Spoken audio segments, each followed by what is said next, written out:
Sa gubat, may mga cute na residente. Mabalahibo at mukhang maamo ang mukha. Pero ang katangian na ito, ang rason para malayo sila sa kanilang magulang at pati na rin sa natural nilang tahanan.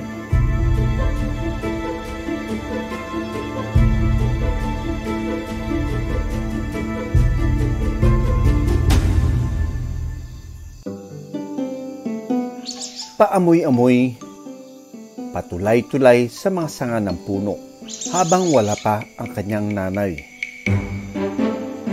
Malayang naglalaro ang batang musang dito.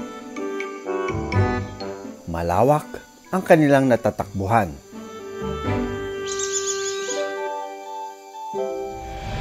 Pero sa kanyang pagliliwaliw, napalayo na ang batang musang sa kanyang tirahan.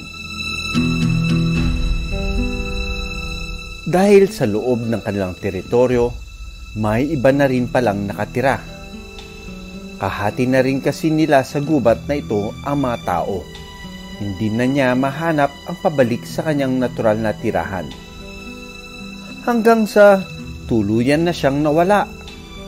Sa liit ng batang musang, kailangan pa rin niya ng aruga at gatas ng kanyang nanay. Sa sitwasyong ito, vulnerable ang maliit na musang sa kahit anong banta. Pwede siyang mapahamak, makain ng predator tulad ng ahas, ibon at aso. Pwede ring may biglang may sumagip sa kanya.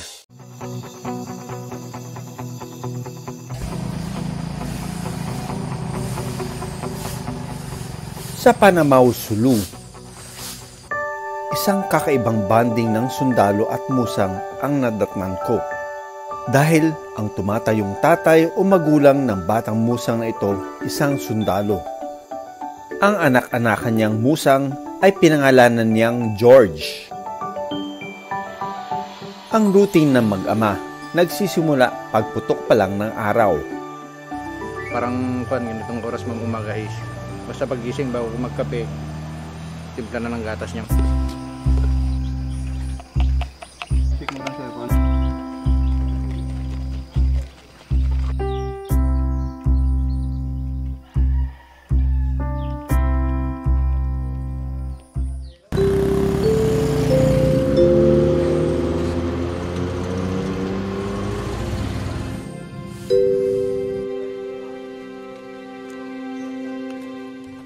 Hi, sir. Sir, good afternoon, sir. Oh, good afternoon. Hi, Doc Nielsen po. Yes, sir. Oh, look at this. So, mukhang na-tame nyo ito. Yes, sir. Kasi nung binigay sa amin ng sir, civilian yan. Nung mga bata pa siguro, sir, mga weeks pa lang. Prutas ang pinapakain ni Oliver kay George. Pero mas paborito rin daw ni George ang tinitimpla niyang gatas. Sinubukan ko ring bigyan ng gatas si George. George.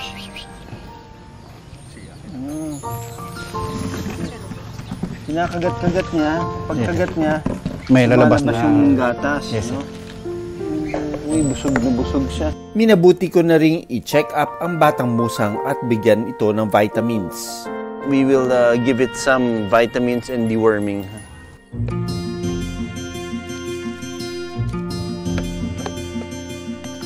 So, ilang months na ito sa inyo? Bali, 2 months na, sir. Okay. So, paano napunta sa itong baby na civet cat? May tropa ako, sir, na that time naka-checkpoint. Diyan sa may harap namin. Binigay sa kanya kasi hindi daw nila kayang alagaan. Pero hindi habang buhay, maliit o maamo ang isang musang. So, sir, kailangan mong hawakan ito kasi gagamutin natin siya. Hello, George.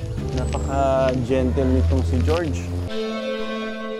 We're gonna give it some vitamins, ano. Paano ang gagawin nyo pagka tumanda na siya? Ayun yung hindi pa namin na-concept na Hindi nyo pa pagplanuhan. na-figure out, yes, ano? Marami na akong nasaksihan na naging agresibo ang mga musang noong lumaki na sila. Naging matapang sila kahit sa sarili nilang tagapangalaga. Habang sinusuri ko ang batang musang, Hoy, umihi! Basa ba? Uminit! Kaya pala uminit yung likod ko. You, George, ha? kapag masyadong matagal na ang isang hayop sa maliit na kulungan, nagkakaroon sila ng zoocosis. Isa itong sakit kung saan inuulit-ulit nila ang isang gawi o behavior tulad ng pacing o excessive licking. Sinubukan mo na ba parang palaruin sa labas? Naggalan kasi dito sir yung kuwan namin, yung aso. So dapat ito isasama mo muna dyan sa medyo sa gubat. Get him familiarized with the forest, ano.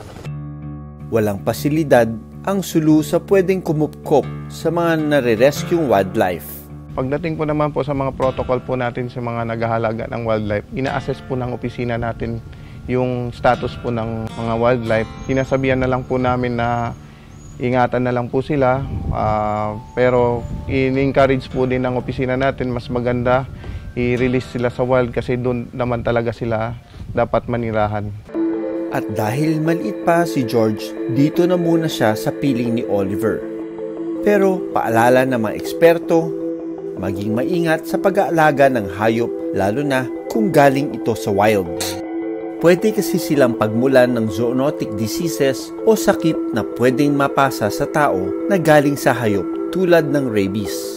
Try to be very cautious about interaction with wildlife is because there's a lot of unknown in terms of zoonotic disease transmission. But what we know is the potential for, say, civet has the capability to transmit SARS virus. And that means possibly other SARS-CoV viruses.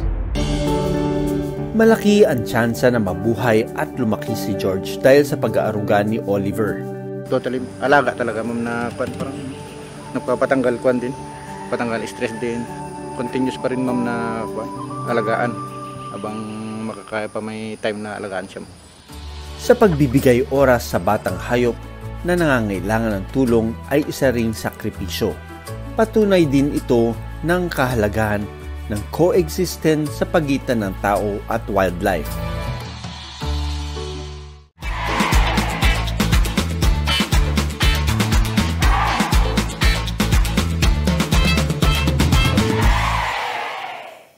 Maraming salamat sa panonood ng Born to be Wild. Para sa iba pang kwento tungkol sa ating kalikasan, mag-subscribe na sa GMA Public Affairs YouTube channel.